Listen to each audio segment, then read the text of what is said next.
இப்போ ECR OMR செம்ம connect. Stepstone secret plot near Kovalam ECR. Beach resort plot just 24 lakhs ல. Launching offerல plot வாங்குங்க 5 lakhs profit. உண்மையிலேயே அன்னைக்கு நேற்று பின்னி மில்ல ஒரு ஷூட்டிங் நடந்திருக்கு. அதில் வந்து ஒரு கேஸ் பலூன் அதை வந்து வெடிச்சு ஒருத்தர் இறந்து இருக்கிறாரு. ஆனால் நம்ம இன்னும் பின்தங்கிய இன்னும் ஆட்களை வந்து ரோப் கட்டி தொங்க விடுறது, சிலிண்டரை வச்சு வெடிக்க விடுறது, இந்த மாதிரியான வேலைகளை செஞ்சு ரொம்ப ரிஸ்கியான வேலைகளை செஞ்சுக்கிட்டு இருக்கோம். அப்போ ஏற்கனவே உங்களுக்கு ஒரு ரூல்ஸ் இருக்குது அப்படின்னா அங்கே வந்து இந்த மாதிரியான ரிஸ்கியான காட்சிகள் எடுக்கிறப்போ ஒரு மெடிக்கல் டீம் இருக்கணும், இன்சூர் பண்ணியிருக்கணும், நிறைய ரூல்ஸ் அண்ட் ரெகுலேஷன்லாம் இருக்கு. அந்த படகுலாம் ஆரம்பிக்கப்பட்டப்போ ஆளுங்கட்சியா இருக்க ஒருத்தரை வச்சு ஆரம்பிக்கிறாங்க. அந்த பட ப்ரொமோஷனுக்கு இப்போ ஆளுங்கட்சியா இருக்கணும் வச்சு ஆரம்பிக்கிறாங்க. எங்களுக்கு வந்து ஆம்புலன்ஸ் இருக்கணும், அது டாக்டர் டீம் இருக்கணும், இருந்தா தான் நாங்கள் வருவோம், இல்லாட்டி நாங்கள் வர மாட்டோம். சின்ன படமா இருந்தாலும் எங்களுக்கு எங்களுடைய சேஃப்டி முக்கியம் அப்படிங்கிறதுல அவங்க ஸ்ட்ரிக்டா இருக்கணும். ஹாலிவுட் படங்கள் என்ன பண்றாங்கன்னா அதுக்கு தனித்தனியா கார்டு போடுவாங்க. கோரியோகிராஃபி டைரக்டர்னு போடுவாங்க, ஃபைட் டைரக்டர்னு போடுவாங்க. நம்ம எல்லாம் வந்து ஃபிலிம் மெயின் ஒத்த பேர் போட்டுக்கிறாங்க. என்ன வேணும் ஸ்கூலுக்கு எல்லாமே இங்க இருக்கு. Super Saravana stores, Chennai, Madurai, Kovai. நேயர்களுக்கு வணக்கம். இன்னைக்கு நம்ம கூட ஜர்னலிஸ்ட் சுபேஷ் சார் இணைஞ்சிருக்காங்க. வணக்கம் சார். வணக்கம். ஓகே சார், இப்போ கொஞ்ச நாளாகவே வந்து இந்த ஷூட்டிங் ஸ்பாட்ல நடக்கிற மரணங்கள் வந்து தொடர்கதை ஆகிட்டே தான் இருக்கு.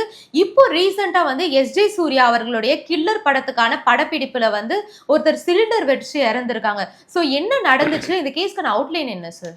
அதாவது எஸ்ஜே சூர்யா நமக்கு எல்லாருக்கும் தெரியும், ஒரு மலையாளம் கன்னடம் ஒரு ரவுண்ட் அடிச்சிட்டு இருக்காரு, ஒரு தவிர்க்க முடியாத வில்லன் அடிச்சாரு. பேசிக்கா அவர் வந்து ஒரு டைரக்டர், நமக்கு எல்லாருக்கும் வாலிங்கிற ஒரு படத்துல அறிமுகமாகி அப்புறம் குஷி அப்படி நிறைய வெற்றி படங்களை கொடுத்தவர். அப்புறம் கொஞ்ச நாள் அவரே ஹீரோ ஆனார். அதுக்கப்புறம் சொந்த படம் எடுத்தார், ஒரு நடிக்கிறது பிஸி ஆகிட்டார். ஆனால் அவருடைய ஒரு ப்ராஜெக்ட் வந்து ரொம்ப நாள் அவரை ஓன் டைரக்ஷன் பண்ணணும் அப்படின்னு ஒரு ஆசையில் இருந்தார். அப்படி தான் ஆரம்பிக்கப்பட்ட படம் தான் இந்த கில்லர் அப்படின்னு டைட்டில் எதுக்கு வச்சாங்கன்னு தெரியல.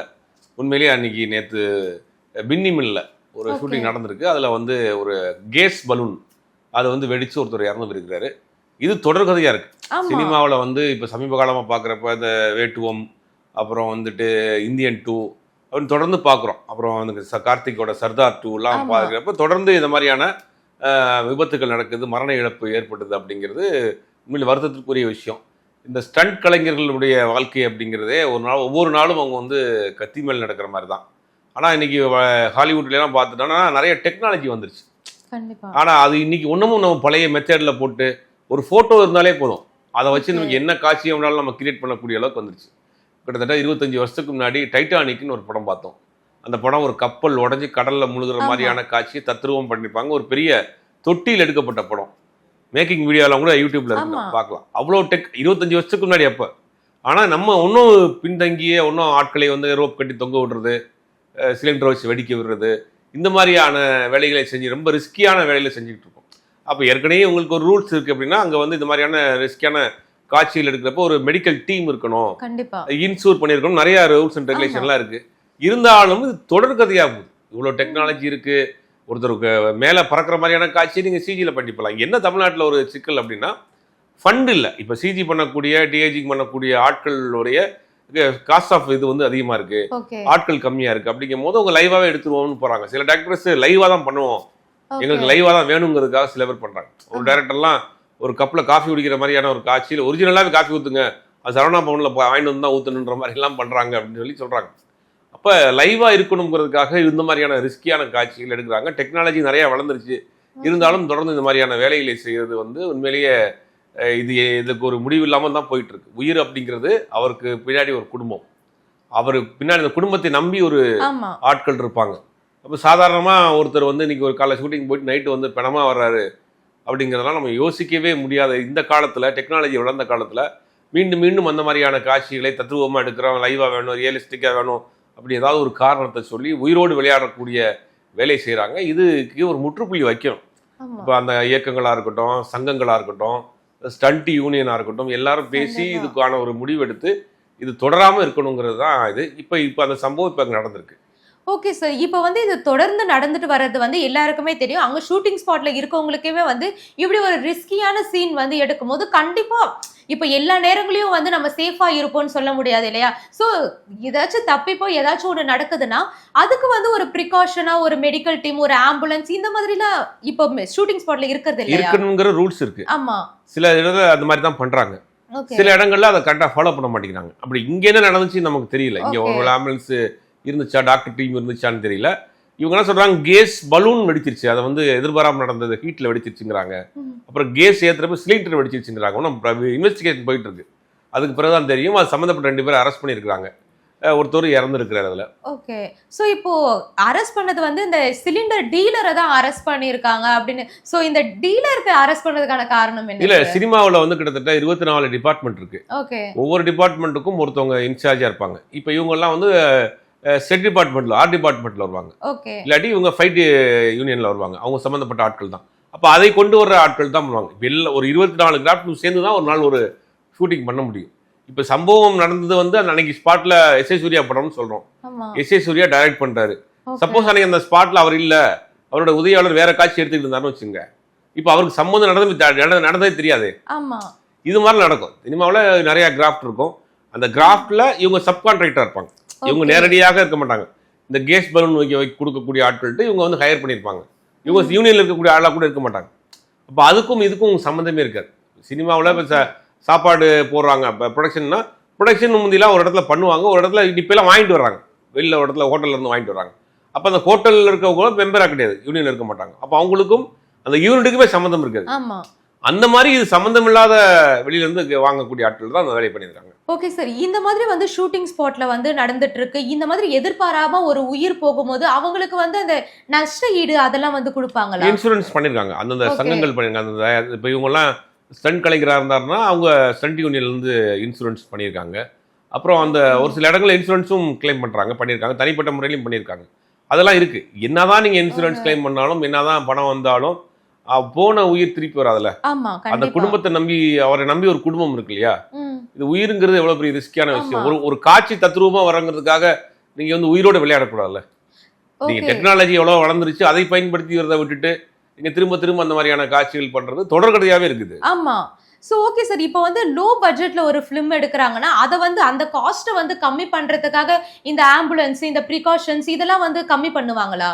ஆமா, இப்ப லோ பட்ஜெட் படத்துக்கு எல்லாத்தையும் கம்மி பண்ண முந்தில என்னன்னா, அந்த 24 கிராஃப்டையும் நீங்க ஒரு விளம்பர படம் எடுத்தா கூட நீங்க யூஸ் இருக்கோ இல்லையோ அந்த 24 கிராஃப்டையும் பயன்படுத்தணுங்கிற ஒரு ரூல்ஸ் இருந்துச்சு. அவங்களுக்கு தேவையே இருக்க மாட்டாரு. இன்னைக்கு அந்த காட்சிக்கு ஒரு ஆர்ட் டைரக்டர் தேவையில்லை, ஒரு ஆர்ட் டிபார்ட்மெண்ட் ஆர்ட் அசிஸ்டன்ட் தேவையில்லை, நாகரா தேவையில்லைன்னு முந்தில நாகரா இருந்துச்சு. தேவையில்லைன்னு இருந்தா கூட நீங்க கம்பல்சரி பயன்படுத்தணுங்கிற ரூல்ஸ்லாம் இருந்துச்சு. பட் இப்போ அந்த ரூல்ஸ்லாம் கொஞ்சம் இது பண்ணியிருக்காங்க. ஆனா இது கட்டாயப்படுத்தியிருக்காங்க. இந்த மாதிரியான ரிஸ்கியான காட்சிகள் எடுக்கிறப்ப ஒரு ஆம்புலன்ஸ் இருக்கணும், டாக்டர் டீம் இருக்கணும், அதெல்லாம் ப்ரிகாஷன் பண்ணிட்டு தான் நீங்கள் பண்ணணுங்கிற ரூல்ஸ் இருக்கு.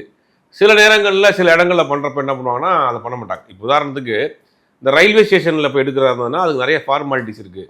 ஒட்டுமொத்தமாக அதுக்கு இன்சூரன்ஸ் பண்ணணும். அப்போ இவங்க என்ன பண்ணுவாங்க அப்படின்னா, ஏதோ வெளியிலேருந்து இடர்ல எடுத்துட்டு அதை வந்து மேட்ச் பண்ணிக்கிறாங்க தெரியாத அளவு. அந்த மாதிரி சின்ன பட்ஜெட் படங்களுக்கு சில விஷயங்களை வந்து அவங்களால வைக்க முடியாது. அப்போ இந்த மாதிரியான நடக்கும். இது படம் சின்ன படமும் கிடையாது. இப்போ நம்ம நடந்த சம்பவங்கள் பார்த்தீங்கன்னாமே எதுவுமே சின்ன படம் கிடையாது, எல்லாமே பெரிய பெரிய பட்ஜெட்ல உள்ள படங்கள் தான். 10 கேரவன் நிக்குது, ஒரு ஆம்புலன்ஸ் நின்றுட்டு போட்டுமே. கேரவன் சின்ன சின்ன நடிகர்கள் கூட ஒரு கேரவனுங்கிற ஒரு கலாச்சாரத்தை கொண்டு வந்துட்டாங்க. அப்போ கம்பல்சரி ஒரு ஆம்புலன்ஸும் வைக்கணும். ஒரு ஃபைட் சீன்ஸ் எடுக்கிறோம், ஒரு ரிஸ்கியான காட்சி எடுக்கிறோம் அப்படின்னா கம்பல்சரி ஒரு 10 கேரவன் நிற்கிறப்ப ஒரு டாக்டர் டீமோட அங்கே இருக்கிறது நல்லது. பெரும்பாலும் அந்த ஷூட்டிங்ல அந்த மாதிரி பயன்படுத்துறது இல்லை. அது சண்டை காட்சி எடுக்கிறப்ப பயன்படுத்துறாங்கன்னா அதுவும் குறைவாக தான் பயன்படுத்துறாங்க. இதை வந்து ஸ்ட்ரிக்டா ஃபாலோ பண்ணும். சண்டை காட்சி எடுத்தா சண்ட் கலைஞர்கள் சண்ட் யூனியன்ல இருந்து எங்களுக்கு எல்லா விதமான முன்னேற்பாடுகளும் பாதுகாப்பு ஏற்பாடுகளும் செஞ்சா தான் நாங்க வருவோங்கிற அவங்க ஒரு ஆர்டர் பண்ணும். அதை அவங்க ஸ்ட்ரிக்டா ஃபாலோ பண்ணும். இன்னைக்கு நாங்க 10 ஸ்டண்ட் மாஸ்டர் வர்றோம், ஒரு ஸ்டண்ட் மாஸ்டர் வர்றாரு, 10 ஃபைட்டர்ஸ் வர்றாங்க, நாங்க ஒரு சண்டை காட்சி எடுக்கிறோம் அப்படின்னா எங்களுக்கு ஒரு மேன் வேணும், ஒரு யூனிட் வேணும், டாக்டர் யூனிட் வேணும், ஆம்புலன்ஸ் வேணும், ஃபர்ஸ்ட் எய்ட் வேணும், இதெல்லாம் நீங்க ரெடி பண்ணி வச்சா தான் நாங்க வருவோங்கிறத இவங்க வந்து ஸ்டிக் பண்ணா அது கொஞ்சம் வாய்ப்பு இருக்கு. ஓகே சார், இப்போ வந்து ஒரு பெரிய ஆக்டர் வந்து இந்த ஸ்டண்ட் சீன்லயோ ஏதாச்சும் ஒரு ஆக்ஷன் சீக்வன்ஸ்லயோ நடிக்கிறாங்கன்னா அப்போ வந்து பாக்குறதுக்கு வந்து கிட்டே வந்து நிறைய பேர் இருப்பாங்க. ஸோ இந்த மாதிரி ஒரு ஸ்டண்ட் மேனோ இல்லைன்னா வந்து இங்க சைட்ல இருக்கவங்களோ வந்து அதை பெர்ஃபார்ம் பண்ணும்போது ஸ்டண்ட் மேன் தானே அப்படின்ற ஒரு இலக்காரமான ஒரு இதுல வந்து இவங்கெல்லாம் சைலண்டா இருக்காங்களா? இல்ல, அது சினிமாவில் இருக்கு. சினிமாவை பொறுத்த வரைக்கும் சினிமாவில் இப்போ எல்லாருமே ஆகிப்போச்சு. சமீபத்தில் கூட ஒரு பட விழாவுக்கு போறாங்க. அந்த பட விழா ஆரம்பிக்கப்பட்டப்ப ஆளுங்கட்சியா இருக்க ஒருத்தரை வச்சு ஆரம்பிக்கிறாங்க. அந்த பட ப்ரொமோஷனுக்கு இப்போ ஆளுங்கட்சியா இருக்கிற வச்சு ஆரம்பிக்கிறாங்க. ஓகே. அப்போ உலகம் அப்படித்தான் இருக்கு. ஆமா. அப்ப ஒரு சிறு சிறு இப்ப இன்னைக்கு மிகப்பெரிய பேசப்பட்ட அசோக் குமார்னு ஒரு கேமராமேன், ஓகே. அதாவது பல வெற்றி படங்களை கொடுத்த கடைசியா ஜீன்ஸ் எல்லாம் கூட அவர் தான் பண்ணார். அப்படிப்பட்ட ஒரு கேமராமேன் இறந்து போனதுக்கு கடைசியில பார்த்தா ஒரு 10 பேர் தான் இருந்தாங்க. அப்ப சினிமாவை பொறுத்த வரைக்கும் அந்த வெளிச்சம் இருந்துகிட்டே இருக்கணும், புகழ் இருந்துகிட்டே இருக்கணும், அந்த உயரம் இருந்துகிட்டே இருக்கணும். அப்பதான் அவங்க வந்து மனிதனாவே அங்க இந்த சமூகம் மதிக்கும். சினிமாவில் மட்டும் கிடையாது, நீங்க எல்லாமே அப்படித்தான். நீங்க அந்த பாகுபாடை வந்து கல்யாண வீட்டுல பார்த்தா தெரியும். சொந்த நெருங்கிய சொந்தமா இருப்பான், ஆனா காசு இல்லாதவனா இருப்பான், அவன் கடைசி வயசுல உட்காந்துருப்பான். சம்பந்தமே இல்லாதவனா இருப்பான், ஆனா காசு உள்ளவனா இருப்பான், முன்னாடி உட்காந்துருப்பான். அந்த பாகுபாடுங்கிறது சினிமாவில் அதிகம். ஒரு படம் வெற்றி பெற்றுச்சுன்னா அவரை தூக்கி கொண்டாடுவாங்க, ஒரு படம் தோல்வி அடைஞ்சிச்சுன்னா அவ்வளவுதான், அவரை கண்டுக்கிற கூட மாட்டாங்க அந்த சினிமாவில்.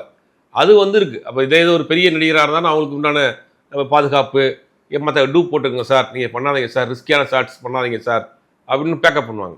இதே இது மற்ற டூப் போட்டு அடிக்கிறவங்க ஃபைட்டர்ஸாக இருந்தால் அவங்கள்ட்ட ஒரு பொறுப்பை ஒப்படைச்சிடறாங்க. அது இன்னும் கொஞ்சம் அவங்கள வந்து கவனிக்க வேணும், பாதுகாக்கணுங்கிறோம். ஓகே சார், நம்ம ஆல்ரெடி பேசின மாதிரி வந்து இந்த ஷூட்டிங் ஸ்பாட்ல வந்து இந்த மாதிரி மரணங்கள் நடக்கிறது வந்து ஒரு தொடர்கதை ஆகிட்டே தான் வருது. ஸோ எந்த மாதிரியான ஆக்ஷன்ஸ்லாம் எடுத்தா இது வந்து ஸ்டாப் ஆகும்னு நினைக்கிறீங்க? இல்ல, முதல்ல அந்த ஸ்டண்ட் யூனியன் வந்து ஸ்ட்ரிக்டா ரூல்ஸ் பண்ணும். ஓகே. எங்களுக்கு வந்து ஆம்புலன்ஸ் இருக்கணும், அது டாக்டர் டீம் இருக்கணும், இருந்தா தான் நாங்க வருவோம், இல்லாட்டி நாங்க வர மாட்டோம். சின்ன படமா இருந்தாலும் எங்களுக்கு எங்களுடைய சேஃப்டி முக்கியம் அப்படிங்கிறதுல அவங்க ஸ்ட்ரிக்டா இருக்கணும். அப்புறம் அரசாங்கம் வந்து இதை கண்காணிக்கணும். நீங்க சண்டை காட்சி எடுக்கிறதா கவர்மெண்ட் பெர்மிஷன் வாங்கணும். இப்ப முக்கியமான புராதன இடங்கள்ல, கோயில்லையோ மெயின் ரோட்லயோ நீங்க படப்பிடிப்பு எடுக்கிறதா இருந்தோம்னா பெர்மிஷன் வாங்கணும், கவர்மெண்ட்ட பெர்மிஷன் வாங்கி தான் எடுக்கணும். அந்த மாதிரி ஒரு ரூல்ஸை போடணும். நீங்க சண்டை காட்சிகள் எடுக்கிறப்ப செய்தி விளம்பரத்துறையோ ஏதோ ஒரு டிபார்ட்மெண்ட்ல நீங்க வந்து பெர்மிஷன் வாங்குங்க, வாங்கிட்டு தான் எடுக்கணுங்கிற ஒரு ரூல்ஸ் கொண்டு வந்துட்டாங்கன்னா இன்னும் கொஞ்சம் பாதுகாப்பா இருக்கும். ஓகே சார், இப்போ வந்து இந்த படத்தை வந்து எல்லாமே செட் பண்றது வந்து அந்த டைரக்டர். ஸோ வந்து இப்போ இந்த விஷயங்கள்லாம் இருக்கணும்ன்றது வந்து அந்த டைரக்டருடைய பொறுப்பு தானே. ஸோ அவங்க தானே இது எல்லாத்தையுமே பார்த்து செட் பண்ணி வச்சிருக்கணும். இல்ல, அதுக்கு வந்து பொறுப்பு யார் ஏற்றுறாருன்னா ஃபைட் மாஸ்டர் தான் ஏற்பாரு. ஓகே. இப்போ இந்த ஒரு படத்துல எனக்கு இந்த மாதிரியான ஒரு ஃபைட் வேணுங்க, ஒரு கலரி ஃபைட் வேணும் அப்படின்னு கேட்கிறாரு. மாஸ்டரை கூப்பிட்டு டிஸ்கஸ் பண்ணுவார் டைரக்டர். மாஸ்டர், இந்த மாதிரி ஹீரோவும் ஒரு வில்லனும் ஃபைட் பண்றாங்க, அது வந்து இந்த ஸ்டைல் ஃபைட்டா இருக்கணும், கலரி ஸ்டைல் ஃபைட்டா இருக்கலாம், இல்ல கம்பு சண்டையா இருக்கலாம், இல்லாட்டி வந்து கராத்தே டைப்ல இருக்கலாம், இல்லாட்டி குங்ஃபு டைப்ல, இந்த மாதிரி எனக்கு ஒரு சண்டை வேணும் மாஸ்டர், அது இந்த மாதிரி ஃபாஸ்டா வேணும், இவ்வளவு நேரத்துல வேணும்னு அவங்க சொல்லிடுவாங்க. அதோட அந்த டைரக்டருடைய வேலை முடிஞ்சிருச்சு. அதை கம்போஸ் பண்றது, அதை கிரியேட் பண்றது, அதுக்கு யாரை மாஸ்டரா போடலாம், யாரை ஃபைட்டரா போடலாம், அது எப்படி வரணும், அதை எப்படி ஷூட் பண்ணணுன்ற கொண்டுமே ஃபைட் மாஸ்டருடைய வெள்ளம். அது முழுசா அவர் பண்ணி கொடுத்துருவாரு. பண்ணிட்டு இவருக்கு போட்டு காமிப்பார் டைரக்டருக்கு, சார் இந்த மாதிரி பண்ணிட்டேன் நல்லா இருக்கான்னு. அப்போ டைரக்டர் சொல்லுவார், இது மாற்றிக்கலாம், இது இன்னும் கொஞ்சம் ஃபாஸ்ட் பண்ணுங்க, இன்னும் கொஞ்சம் கட் பண்ணுங்க, இல்லை ஒன்று 2 நாள் ஷூட் போட்டு இன்னும் கொஞ்சம் காட்சிகள் எடுங்கன்னு சொல்லுவார். அப்போ முழுக்க அந்த ஃபைட் மாஸ்டருடைய அவங்க அதான் ஃபைட் டைரக்டர்பாங்க, அவங்க தான் டைரக்டர். அந்த சீக்வன்ஸ்க்கு அவங்க தான் டைரக்டர். ஆனால் தமிழ் ஹாலிவுட் படங்கள் என்ன பண்ணுறாங்கன்னா அதுக்கு தனித்தனியாக கார்டு போடுவாங்க. கோரியோகிராஃபி டைரக்டர்னு போடுவாங்க, ஃபைட் டைரக்டர்னு போடுவாங்க. நம்மதெல்லாம் வந்து ஃபிலிம் மெயின் ஒருத்தர் பேர் போட்டுக்கிறாங்க. ஆக்சுவலாக அந்த படத்தினுடைய சண்டை காட்சி எடுத்தவர் ஃபைட் மாஸ்டர், பாடல் காட்சிகள் எடுத்தவர் வந்து டான்ஸ் மாஸ்டர், மியூசிக் போட்டவர் ஒருத்தர், அதை பேசி நடிச்சவர் ஒருத்தர், இது எல்லாத்தையும் கோஆர்டினேட் பண்ணது டைரக்டர். அப்போ அவங்களுக்கு தனித்தனியான அது பண்ணாங்கன்றது நம்ம சொல்றது இல்லை. அப்போ ஒரு ஒட்டுமொத்தமா நாங்க தான் பண்ணுவோங்கிற மாதிரி டைரக்டருக்கு மட்டுமே அந்த கிரெடிட் போய் சேர்ந்துரும். தமிழ் சினிமாவில் இவ்வளவு பேர் வேலை செய்வாங்க ஒரு படத்துக்கு.